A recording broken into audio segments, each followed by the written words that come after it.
Hello, আসসালামু আলাইকুম সবাইকে। কেমন আছেন সবাই?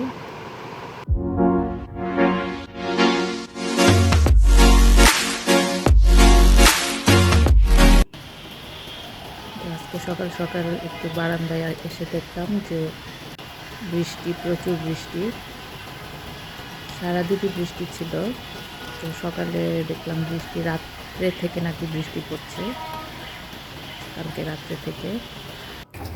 তো খিচুড়ি বসিয়ে দিলাম, সবজি খিচুড়ি। শীতের সবজি দিয়ে খিচুড়ি করলাম। আর এখানে লাউ বসিয়ে দিয়েছি চিংড়ি মাছ দিয়ে।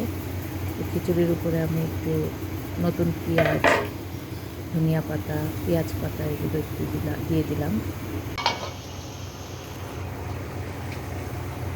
সাথে একটু মুরগির মাংস দিব।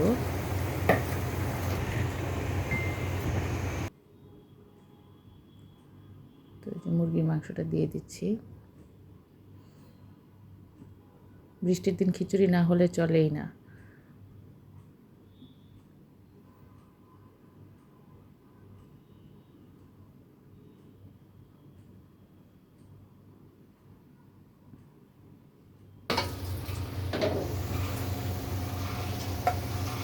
আমি একটু পেঁয়াজ তেলে ভেজে নিয়ে বাগার দিয়ে দিচ্ছি খিচুড়িটাতে।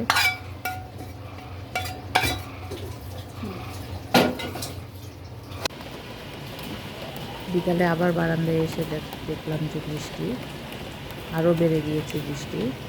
সারাদিন বৃষ্টি আজকে। ওয়েদারটা সুন্দর, ঠান্ডা, বৃষ্টি, মনে হচ্ছে শীত নেমে যাবে।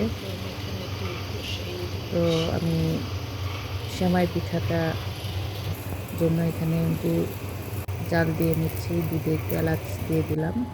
এখানে আমি 1.5 কেজি দুধ নিয়েছি। তো এখানে আমার বানানো চুই পিঠা থেকে 1.5 কাপের মতো দিলাম দুধে। 1.5 কাপ থেকে একটু বেশি দিয়েছি, 2.5 লিটার দুধে। আমি এখানে হালকা করে নেড়ে নিচ্ছি।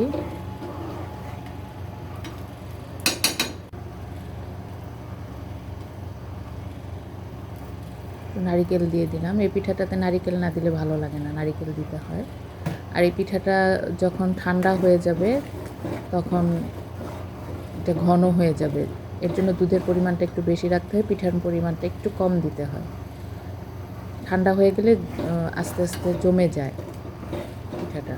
তো দুধের পরিমাণ কম দিলে দেখা যায় যে একদম জমে একদম হয়ে যায়, শক্তর মতো হয়ে যায়, তখন ভালো লাগে না। একটু গ্রেভি থাকলে ভালো লাগে। আমি এখানে 300 ml গুড়ের শিরা দিয়ে দিচ্ছি।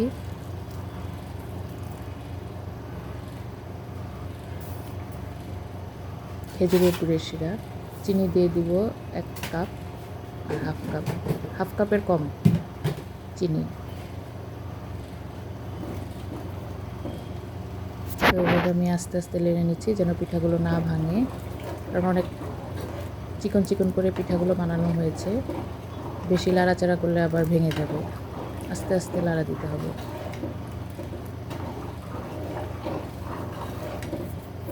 কিছুক্ষণ জাল করব। দুধটা একটু ঘন হয়ে আসলে দেন আমি নামিয়ে ফেলবো।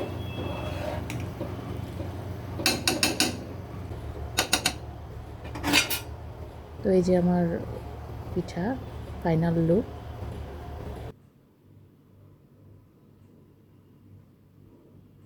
গরম গরম পিঠাটাই খাওয়া হচ্ছে। পিঠাটা ঠান্ডা হলে বেশি ভালো লাগে। এটা পরের দিন সকালবেলা পিঠাটা খুব ভালো লাগে।